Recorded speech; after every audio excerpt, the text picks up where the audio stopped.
Continuamos con nuestro ciclo de Cristología y hoy vamos a ver, en la semana pasada vimos una introducción acerca de ya la vida de Jesús. Estuvimos viendo un poquito del contexto cultural, político y religioso de la época en que Jesús nace, más o menos qué creía la gente, más o menos lo que pasaba por el tema del Imperio Romano, un poquito algún resumen del judaísmo y de lo que creía y de las costumbres que hacía la gente o que tenía la gente.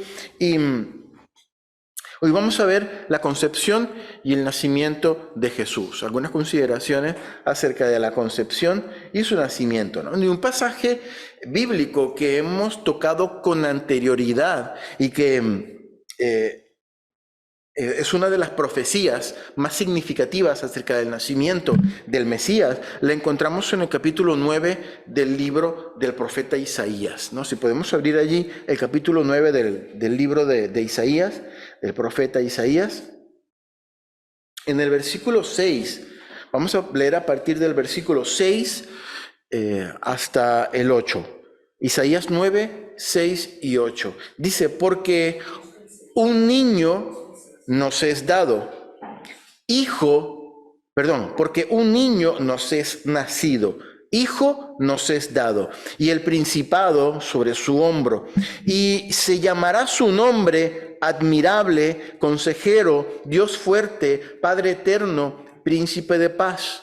Lo dilatado de su imperio y la paz no tendrán límite sobre el trono de David y sobre su reino, disponiéndolo y confirmándolo en juicio y en justicia desde ahora y para siempre. El celo de Jehová de los ejércitos hará esto.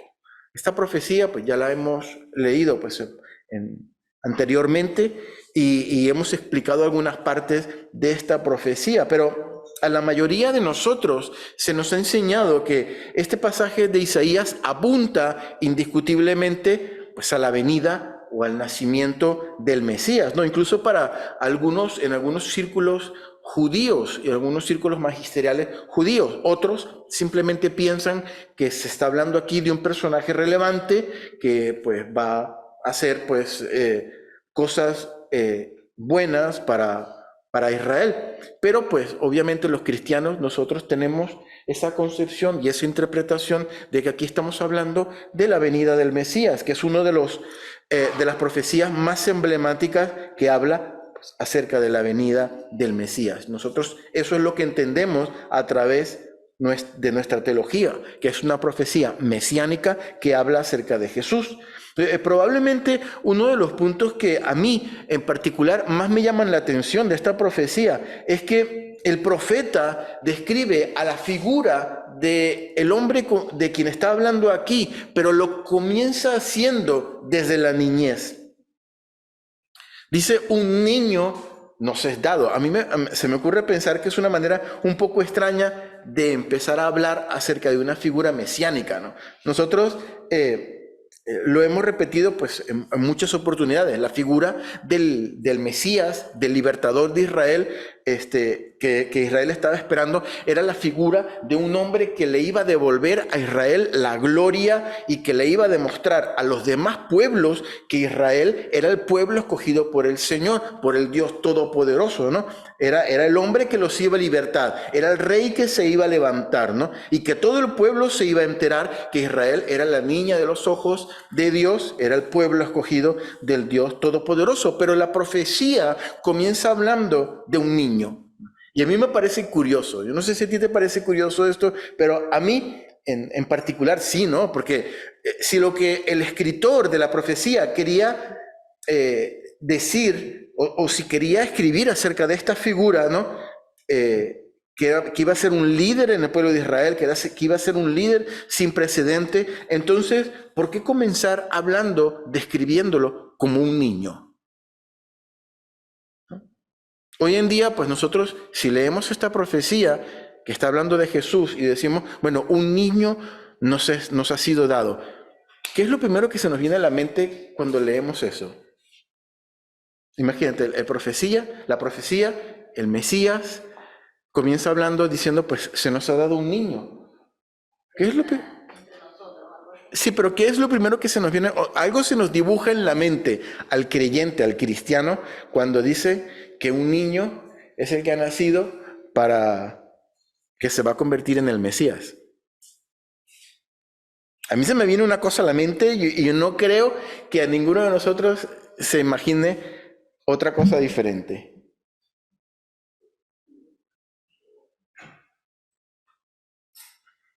En serio, a ninguno se imagina la figura del bebé en el pesebre, cuando hablamos de un niño, que un niño se nos ha sido dado.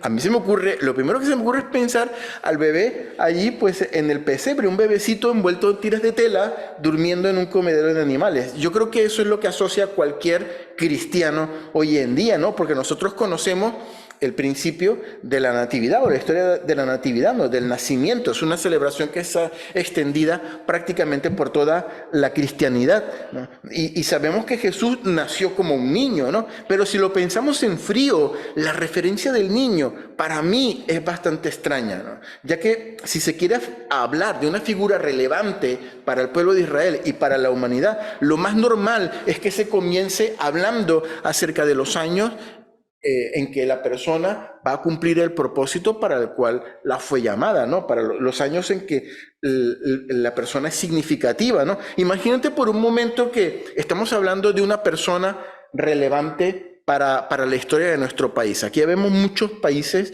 representados, pero siempre hay más de una persona que es relevante para la historia de nuestro país, ¿no?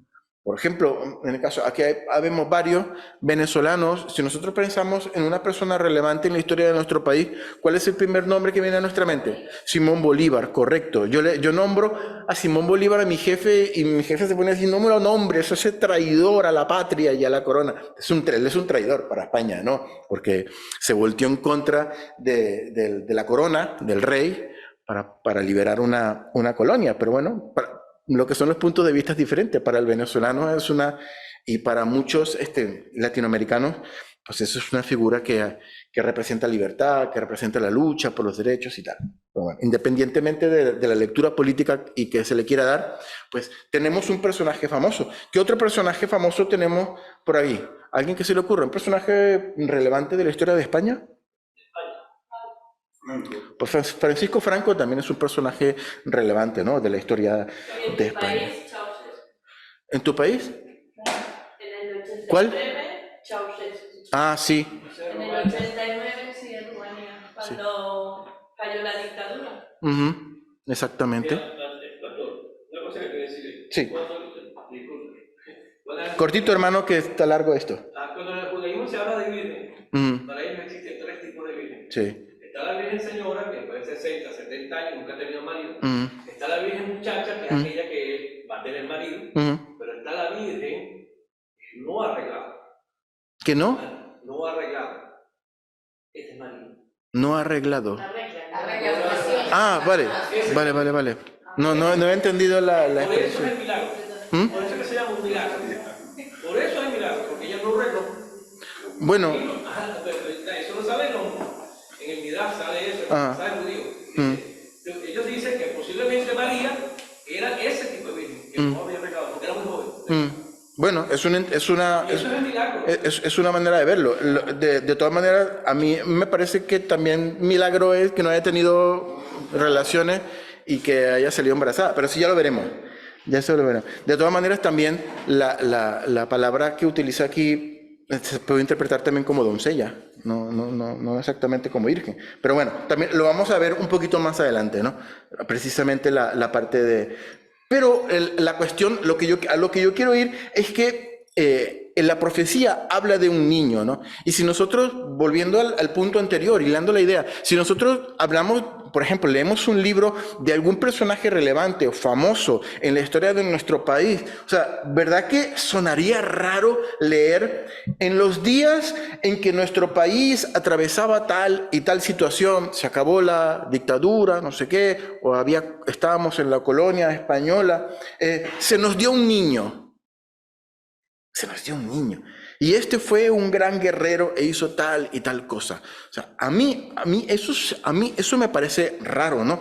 Lo que deberíamos leer es, se levantó un hombre, ¿no? Con sus dotes de guerrero o con su retórica y su diplomacia aprovechó la oportunidad para hacer un bien o hacer un mal al país y tal. Pero normalmente aquí la figura del niño a mí me parece un poquito rara que se mencione. Pero yo entiendo por la palabra que lo que Dios hace es interesarse para que el pueblo de Israel y el mundo supiese que el Mesías iba a ser dado como un niño.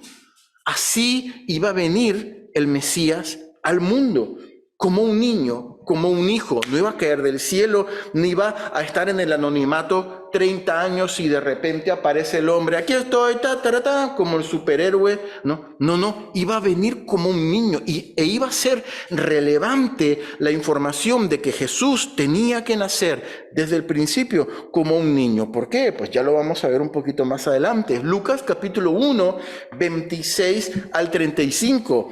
Famosa historia de la anunciación del ángel Gabriel que se presenta delante de la Virgen María y pues le dice la aventura que está por empezar a vivir. Lucas 1, primer capítulo de Lucas, capítulo 26 al 35. Lo voy a leer rapidito. Al 6º mes, el ángel Gabriel fue enviado por Dios a una ciudad de Galilea llamada Nazaret, a una virgen desposada con un varón que se llamaba José, de la casa de David, y el nombre de la virgen era María.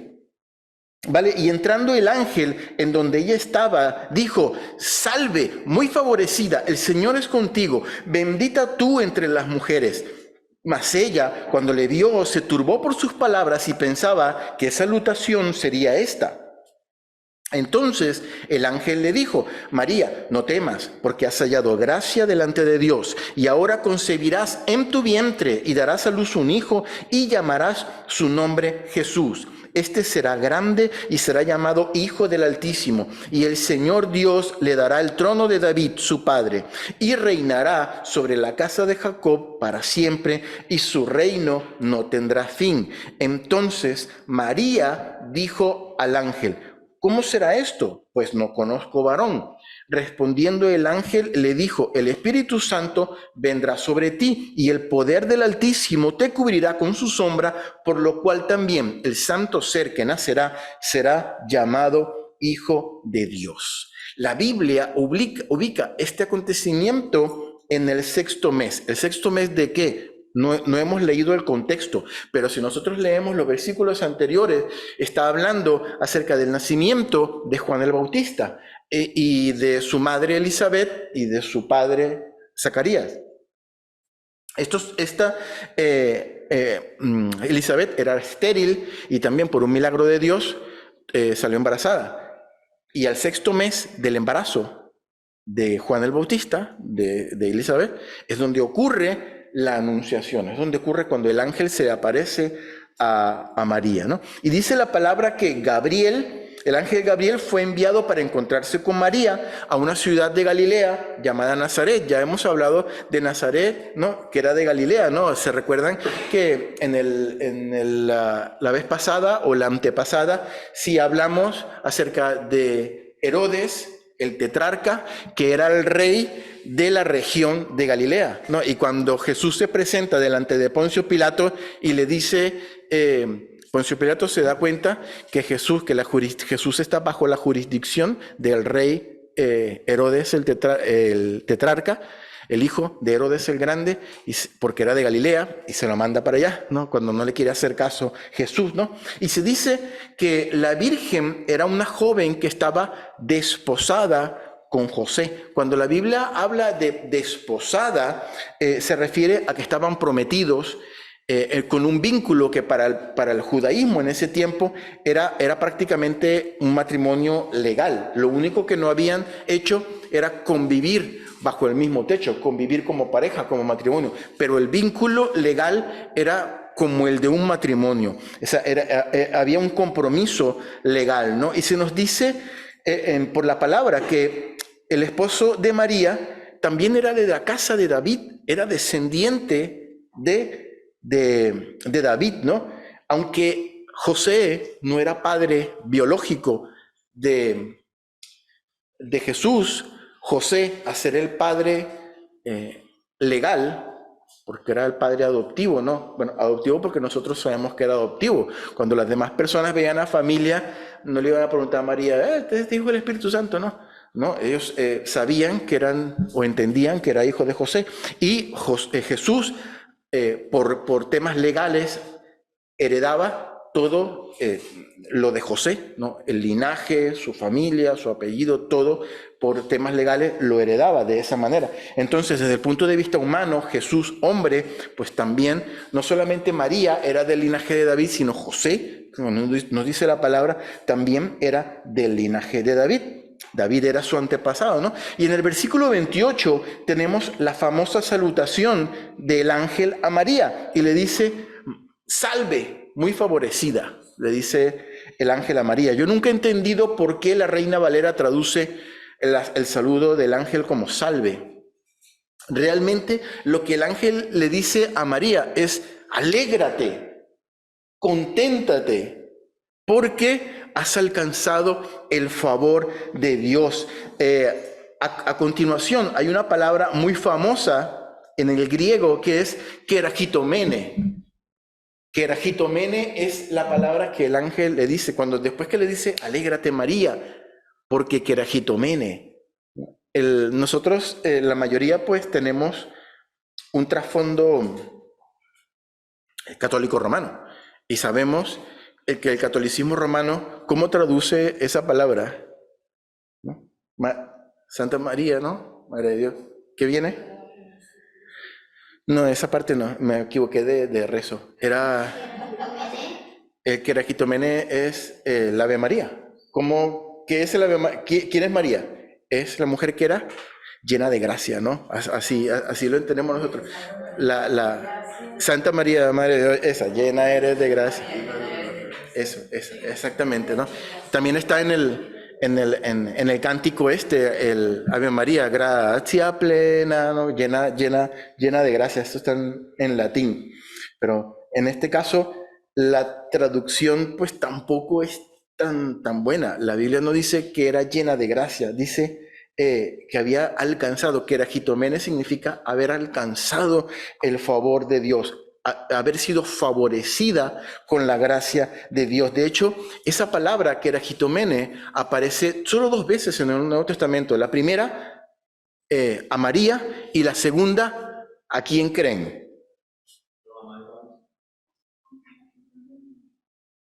A nosotros, a la iglesia de Cristo. Está en Efesios 1:6, dice, para alabanza de la gloria de su gracia, con la cual nos hizo aceptos en el amado. Cuando la Biblia dice nos hizo aceptos, dice kerakitomene, pero no kerakitomene para María, sino kerakitomene para la iglesia. Eso está en otra persona el adjetivo allí. Nosotros todos tenemos el favor y la gracia de Dios, igualito que María. El Señor derramó una gracia y un favor sobre nosotros a través de Jesucristo, dice Efesios 1:6. Y el ángel le sigue saludando y le dice, el Señor es contigo, María, ¿verdad? No sabemos la oración, ¿no? El rezo, y que es bendita entre todas las mujeres. María tuvo la bendición y el favor de Dios de llevar en su vientre al Salvador mismo de la humanidad. Una bendición más grande no se me ocurre a mí. María es una mujer bendita entre todas las mujeres, ¿no? Dice el versículo 29 que ella no entendió el saludo que el ángel le estaba dando. Es curioso, ¿no?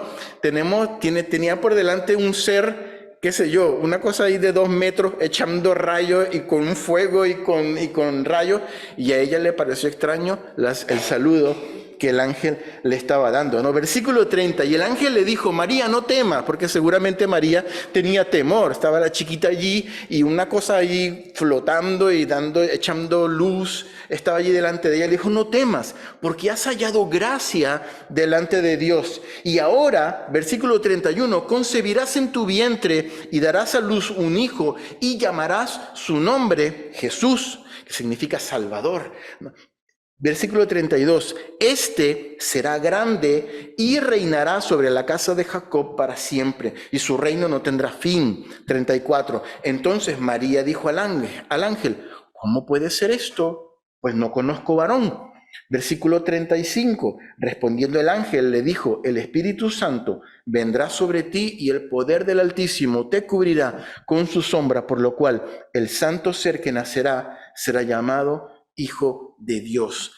Para mí, este relato es una de las razones, o yo diría la razón principal por la cual Dios se empeñó en que la profecía del libro de Isaías dijese, un niño nos es dado. En primer lugar, Dios elige a una mujer que estaba prometida, aunque ya estaba prometida con su marido José, ellos no habían comenzado a tener una vida matrimonial, una vida de esposo, una vida de marido y mujer, ¿no? Y esto es importante recalcarlo, y el evangelista lo recalca también con mucha importancia, ya que la concepción del Mesías fue un acto milagroso, como decía el hermano, un milagro de parte de Dios. Si se fijan en el pasaje, el ángel repite de alguna manera lo que el profeta Isaías dijo en Isaías 9. Dice, ¿cómo sería el hijo que iba a tener María? Iba a ser grande. Seguía llamado Hijo del Altísimo, lo mismo que dice el profeta Isaías. El Señor Dios le dará el trono de David, su padre. ¿Y qué características tendría el trono de David? Reinará sobre la casa de Jacob, de Israel, para siempre. Su reino no tendrá límites, no tendrá fin, sería eterno, y su reino no tendría fin. Fíjate que el ángel Gabriel le dice lo mismo que dice la profecía de Isaías, que sería Hijo del Altísimo, que sería un rey que iba a reinar. Versículo 34, entonces María dijo al ángel, ¿cómo será esto? Pues no conozco varón. María enseguida piensa lo que cualquier mujer o cualquier persona pensaría, la lógica. Vamos a ver, sí, voy a tener un hijo, pero si yo todavía no tengo relaciones, todavía yo no he estado en intimidad, porque estoy prometida, pero todavía no vivo con mi marido. Yo no sé igual le faltaban algunas cosas por resolver, qué sé yo, no sabemos en qué punto de su proceso estaban. Igual todavía le faltaban algunas cosas por resolver, ¿no? Y María le hace la pregunta lógica, ¿cómo puede ser que yo voy a tener un hijo si yo todavía no vivo con mi marido, no conozco varón, ¿no?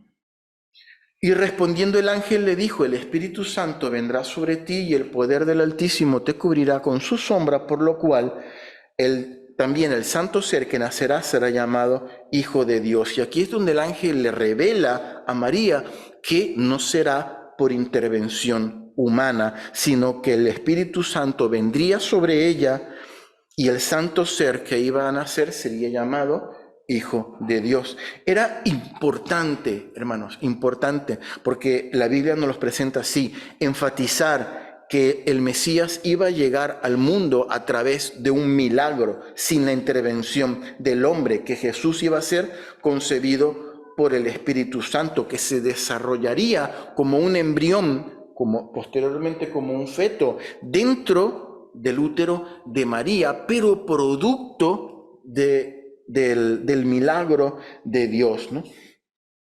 El feto, aunque depende de la madre para vivir, porque es alimentado a través de la madre, son elementos completamente independientes. Cada uno tiene su vida, la madre tiene su vida y el bebé también tiene su vida, ¿no? El bebé se nutre a través del cordón umbilical, eso lo sabemos, y de la placenta. que hay un intercambio de nutrientes. La sangre de la madre nunca se llega a tocar con la sangre del bebé, ya que es en la placenta donde se produce el intercambio de nutrientes, ¿no? Y el bebé también expulsa lo que él tiene que desechar, y también pasa a través de la placenta y del cordón umbilical a la sangre venosa de la madre y desecha todo eso y lo limpia, ¿no? Entonces allí no hay una mezcla, ¿no? Y dice la palabra que un ángel posteriormente, no, antes de pasar esta parte, viene la parte de José. En un momento de toda esta historia, imagínate María se encuentra, no sabemos cuándo pasó esto, si pasó en ese momento, si pasó al día siguiente o si pasó durante la noche, no lo sabemos, pero en un punto de la historia donde María está desposada con José, María empieza a sentir, y por la mañana pues le dan náusea y se va a vomitar. ¿Qué está pasando aquí? Y tal, que aquí está pasando algo raro, ¿no? Y ya se siente que está embarazada, ¿no? Empieza a sentir pues algunos cambios, y llegó un punto de la historia en que María tuvo que sentarse con José y decirle: José, mira, vamos aquí, te tengo que decir una cosa, estoy embarazada del Espíritu Santo. A mí me parece que José es uno de los hombres con más fe de toda la historia, de toda la Biblia. La Biblia no lo dice, pero que te llegue tu novia con la que tú te vas a casar y que te diga que está embarazada del Espíritu Santo, hay que tener una fe enorme. De hecho, la palabra dice que José, como era un hombre justo, ¿no?, quiso dejar a María secretamente, ¿no? José dijo: bueno, mi novia, mi esposa, mi prometida, se habrá escapado por ahí con alguien y pues está embarazada. ¿Qué es lo que podía hacer él? Él podía denunciarla a ella y decir: esta mujer me ha puesto los cuernos, y le toca pues todo el peso de la ley. Pero José era un hombre justo y dijo: yo me voy a ir a escondidas y me voy a escapar. De esa manera la gente va a pensar que yo embaracé a María y que yo, siendo un irresponsable, me voy. Entonces María no queda culpable, sino que queda como víctima, y la van a ayudar y la van a cubrir, porque va a ser una madre soltera, porque el sinvergüenza de su marido se escapó y se fue y tal. Entonces, ese era probablemente el pensamiento que estaba en la cabeza de José, ¿no? Pero él ahí pensando en eso, una noche dice la palabra que un ángel se le aparece en sueño, y el ángel le dice: José, mira, yo te voy a explicar cómo está la cosa. Ese ser que María lleva allí es hijo del Altísimo, es hijo de Dios. No temas tomar a María por esposa, no te vayas, quédate con ella, cuídala y sé su marido, ¿no? Que no la abandones, y le explica toda la situación. Y dice, esto no lo cuenta Lucas, sino que lo cuenta Mateo. Y en Mateo capítulo 1, versículos 24 al 25, dice la palabra: despertando José del sueño, porque el ángel le habló en un sueño, hizo como el ángel del Señor le había mandado y recibió a su mujer. Versículo 25. Versículo 25, pero no la conoció hasta que dio a luz a su hijo primogénito y le puso por nombre Jesús. La Biblia dice que José obedeció lo que el Señor le había mandado y tomó a María por esposa, ¿no? Pero dice la palabra en el versículo 25 que José no tuvo intimidad con ella hasta que nació Jesús. ¿Por qué? Porque era importante que no cupiese la menor duda de que el niño que iba a nacer era la promesa del Dios para el hombre, y tenía que nacer como un milagro del Espíritu Santo. Por eso José no toca a María hasta que nace Jesús. Ellos eran marido y mujer. Él tenía toda la potestad y todo el derecho y la bendición de Dios de tener relaciones sexuales con María, pero no la tocó hasta que nació, y lo dice claramente el evangelista, porque Dios quería enfatizar y dejarlo así en la palabra, que el Mesías iba a venir como un niño producto del milagro del Señor. Yo sé que muchos de nosotros Venimos de un profundo contexto católico romano, y para la doctrina católico romana, María fue siempre virgen. Eso lo hemos escuchado, ¿no?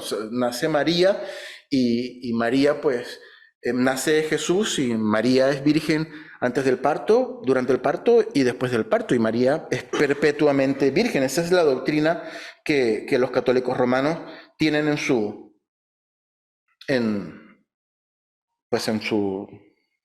doctrina, ¿no? Y incluso pues algunos protestantes de la vieja escuela, de las primeras iglesias protestantes, de las más tradicionales, pues creen también en la virginidad de María, ¿no? Pero el versículo 25 de Mateo no tendría sentido si María fuese perpetua virgen. No tendría sentido, porque ¿para qué el evangelista iba a hacer énfasis en decir que José no conoció a María hasta que dio luz a su hijo primogénito? No tiene sentido. Yo no le veo ningún sentido. O sea, la Biblia dice, el evangelista dice, pero José no conoció a María, su mujer. No conocer quiere decir tener relaciones con ella, hasta que dio a luz a su hijo primogénito. Entonces nosotros entendemos que simplemente el evangelista Mateo quería dejar claro que en el nacimiento de Jesús, en su concepción, no hubo intervención humana. Pero después del nacimiento de Jesús, la lógica nos dice que José y María vivieron una vida matrimonial como hombre y mujer, bendecida por Dios, porque estaban casados, ¿no? Y Dios bendecía el matrimonio, ¿no? Y el matrimonio pues tenía que ser consumado. Lucas capítulo 2, versículos del 8 al 12. Lucas 2, del 8 al 12. Esto es lo que ocurre después que Jesús nace. Lucas 2, 8 al 12. Había pastores en la misma región que velaban y guardaban las vigilias de la noche sobre su rebaño, y he aquí se les presentó un ángel del Señor, y la gloria del Señor los rodeó de resplandor, y tuvieron gran temor. Versículo 10. Pero el ángel les dijo a los pastores: no temáis, porque he aquí os doy nuevas de gran gozo, que será para todo el pueblo. Versículo 11. Que os ha nacido hoy en la ciudad de David. Vamos a quedarnos con la primera parte del versículo 11. Os ha nacido hoy en la ciudad de David un Salvador, que es Cristo, el Señor. Esto os servirá de señal. Hallaréis al niño envuelto en pañales, acostado en un pesebre. Las palabras del ángel fueron: os ha nacido hoy. Es muy parecida a la frase del profeta Isaías en el capítulo 9. Os ha nacido hoy un Salvador. Simplemente que Isaías dice: nos ha nacido. Él se incluye porque él es israelita, él es del pueblo hebreo. Entonces él dice: niño nos es dado, nos ha sido dado. Pero el ángel que no necesitaba salvación ni necesitaba un Mesías, simplemente les dice a los pastores: os ha nacido, a vosotros os ha nacido, a la nación de Israel y al mundo, un niño nos ha nacido. Aquí vemos que desde el nacimiento mismo, todo lo que Jesús hace y dice, lo hace por su pueblo, por nosotros. Desde el nacimiento os ha nacido, nos ha nacido un niño, nos ha nacido un Salvador. Lo primero que nos transmite tanto la profecía de Isaías como el relato de Lucas es ese sentido de pertenencia, es ese alcance que tiene el nacimiento del niño. Es Dios diciendo: ese niño es nacido a vosotros, para ti y para mí. Allí, así es nacido ese niño. Imagínate que tú has heredado un montón de dinero. De la noche a la mañana te llaman y te dicen: ¿tienes un tío que no conocías? ¿O un primo que no conocías? ¿O un maestro tuyo que no conocías? Y te ha heredado toda tu herencia. Son 100 millones de euros. De la noche a la mañana eres millonario, ¿no? Y todo el mundo está feliz por ti. Y porque tu situación económica ha cambiado y todo eso, ¿no? Y te encuentras con una persona relativamente cercana, un amigo tuyo, tu cuñado, tu cuñada, un amigo, un compañero de trabajo, que tal vez que veías poco, ¿no? Un hermano de la iglesia que tenía 4 años sin venir a la iglesia, que cuando se enteró, pues vino a orar por ti, ¿no? Porque estaba muy feliz, y a darte la enhorabuena. Y esa persona dice la siguiente frase: qué feliz estoy porque nos hemos hecho millonarios. ¿Qué es lo primero que piensas tú? A mí me suena como mucha, eso a mí me suena como mucha gente, eso, ¿no? Exacto, en Venezuela dicen, me suena a poliedro. El poliedro era un lugar donde cabía mucha gente, entonces eso me suena mucho a plural, a mucha gente, ¿no? Eso es algo que me pasa solo a mí. ¿Sabes? El ángel que se le aparece a los pastores se excluye, pero él dice, os ha nacido, ¿no?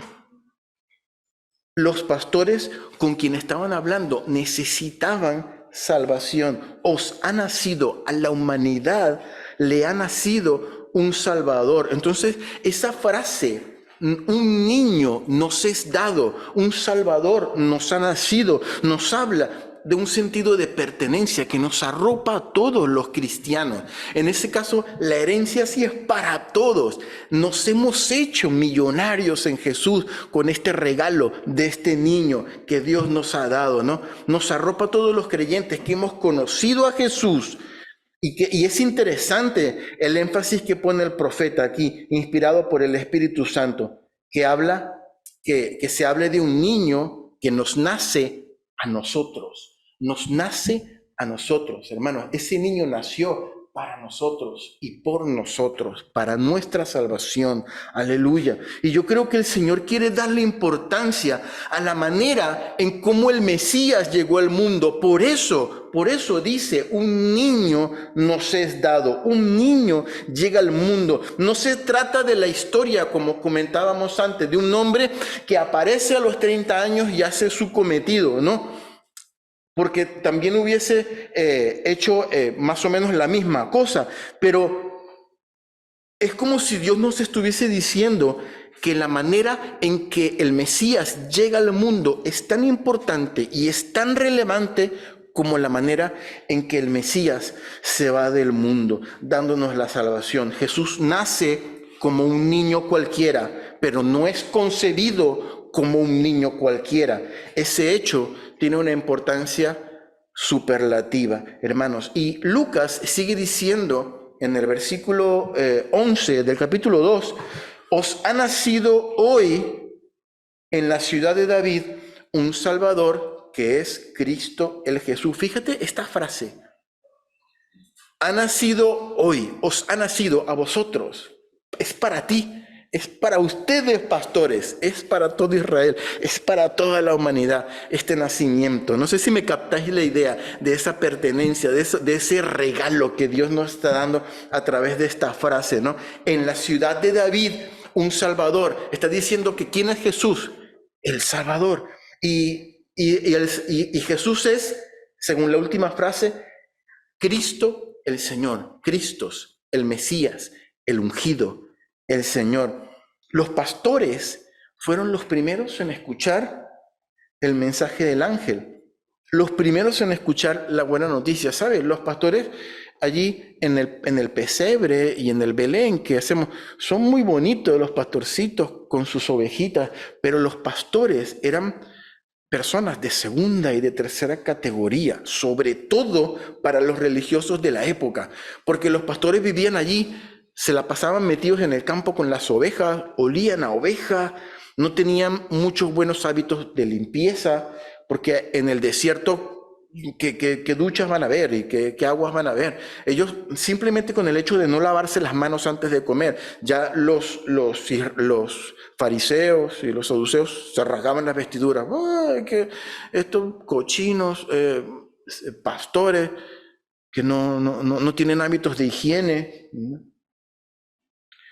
Entonces eran personas que no eran agradables, ¿no? Incluso habían dichos en la época entre los mismos judíos que no le aceptes comida a los pastores, no le aceptes pan y no le aceptes nada porque seguramente se lo han robado, es algo robado. Entonces los tenían como ciudadanos de segunda y de tercera categoría, ¿no? Sin embargo, a estos fueron los que se les presentó primero el Mesías, ¿no?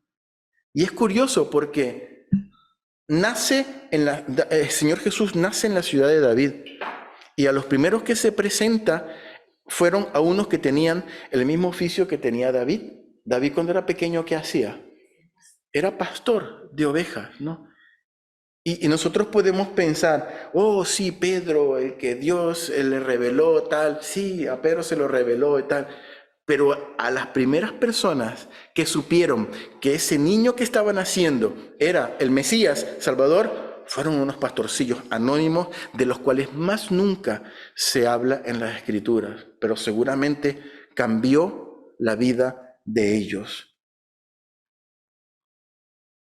Los primeros en recibir la revelación de que ese niño que había nacido era el Mesías. Después de la propia María, obviamente, y de los padres. ¿Qué hora es, hermano? 2 para la 1, sí. Pues me queda, pues, un rato largo. Entonces, lo vamos a dejar y lo seguimos la próxima semana para no irnos, ¿no? Y concluyo con esto. Esto os servirá de señal. Esto es lo que dice el ángel. Esto os servirá de señal. Hallaréis al niño envuelto en pañales, acostado en un pesebre. Aquí hay un detalle interesante que muy poca gente se da cuenta. ¿Qué pasa aquí? El ángel en ningún momento le dice a los pastores, vayan y vean al niño. Léete el mensaje del ángel. En ningún momento les dice, vayan a Belén y véanlo. Simplemente les dicen, esta es la señal. Esta es la señal. ¿Cuál es la señal? Vais a encontrar al niño envuelto en tiros de tela ahí en un comedero de animales. Esa es la señal. Si tú quieres saber qué significa esto, nos vemos el próximo domingo aquí, por este mismo canal, en la segunda parte, y vamos a concluir, porque aquí viene una parte muy bonita que quería que nos detuviésemos, pero si lo voy a hacer rápido, es preferible que no, porque viene algo que Dios habló a mi corazón a través de esto y me gustaría que todos lo pudiésemos compartir. Vamos a orar. Señor, te damos gracias por tu palabra y te damos gracias por ese momento que tú nos has regalado.